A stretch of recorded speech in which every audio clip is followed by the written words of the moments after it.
journey of 1,000 miles begins with one step.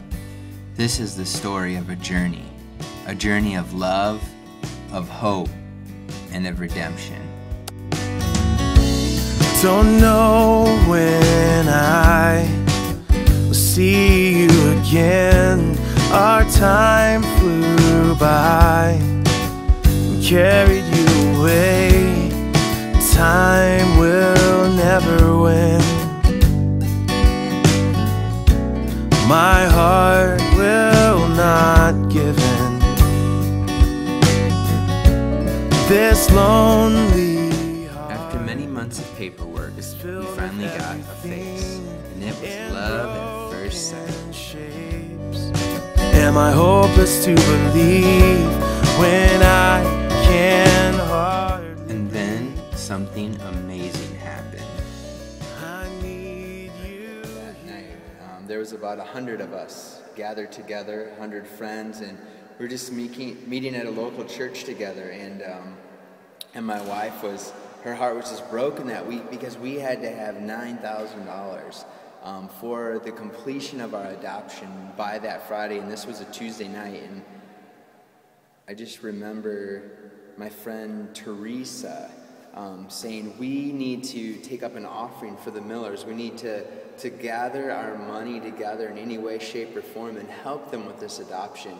So to make a long story short, they took somebody got a basket, and friends just started coming up and throwing money into this basket, and IOUs and cash and checks, and some people devoted to sell guitars. It's amazing how when you commit to adopt, how things can happen and how provision comes for that. So in 15 minutes, we got $9,500 towards our adoption. It was awesome. So we had our funding, and we thought our little guy would be on his way. But little did we know that the journey and the battle had really only begun. So during that time, when we were getting Tyson, the average wait was only really a few months. You would get your baby between the ages of 6 and 9 months, and when we got assigned to Tyson, he was 3 months old. So literally it should have been only 3 months minimum with a 6-month maximum wait.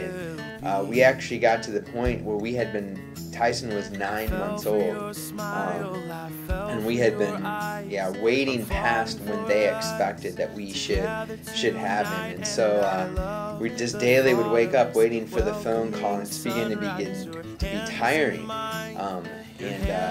So we didn't know what was going on. Our adoption agent didn't know what was going on. So it was a real trying, exhausting roller coaster time with your emotions high one day and low the next.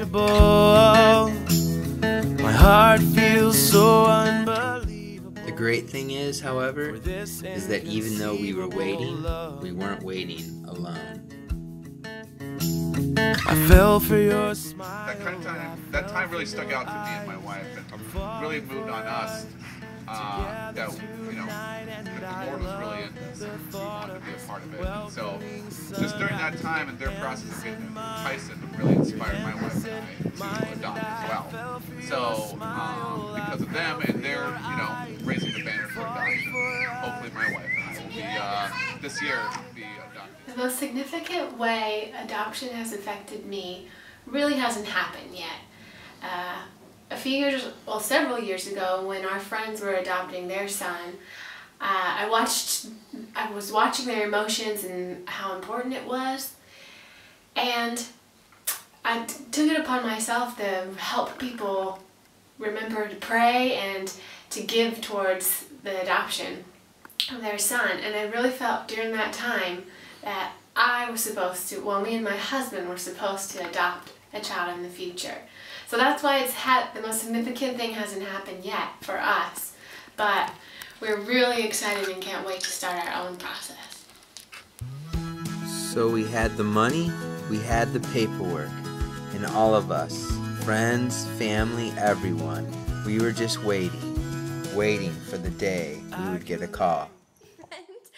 Brittany Maxwell, a very, very dear friend of mine, and she's just going to tell a quick story just remembering back to what it was like the day that we found out we were getting Tyson. Yes, we had a 24-hour prayer time going on about Tyson coming to be with Andy and Rachel, being a part of their family, and I was signed up for the last hour of it, and Andy and Rachel had found out earlier that day that they were getting him, and actually within 3 days I think it was.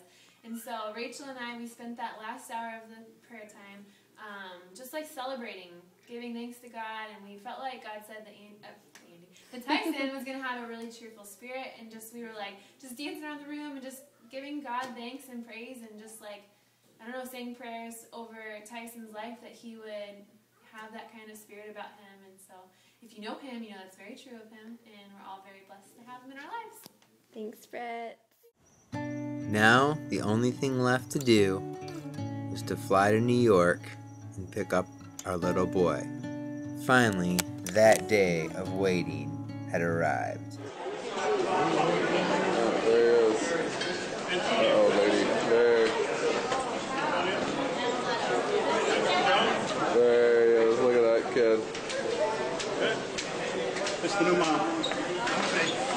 Space right here. Thank you. Okay, later.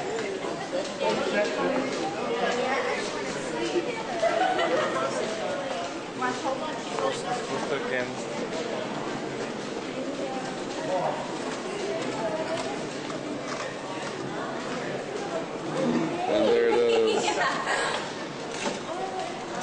And there's Tyson with his mom. Finally, Han has been brought home after all the prayers and all the finances. Mom and Dad are reunited with child. And look like some dry eyes from Rachel.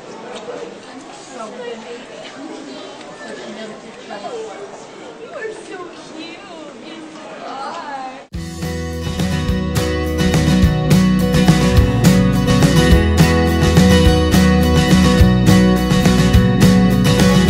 They say you have the best of hearts, beauty in your smile, shame the stars.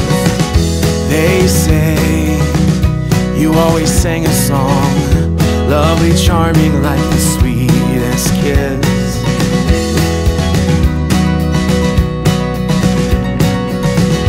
I know I wanna hold the hands that wipe my father's tears away.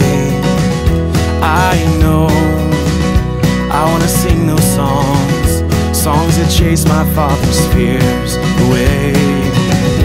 You had a heart so big, only heaven had the room.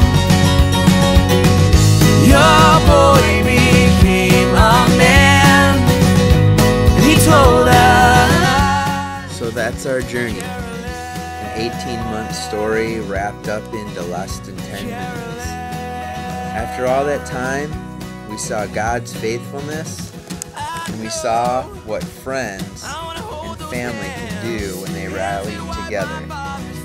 Having been through that journey, I wonder if I would go through it again. Yeah, pretty sure I would. You had a heart so big, only heaven had the room. Your boy became a man, and he told us. When I go like that. This is a new street show outside of Big Ben. It's called A Dancing Monkey.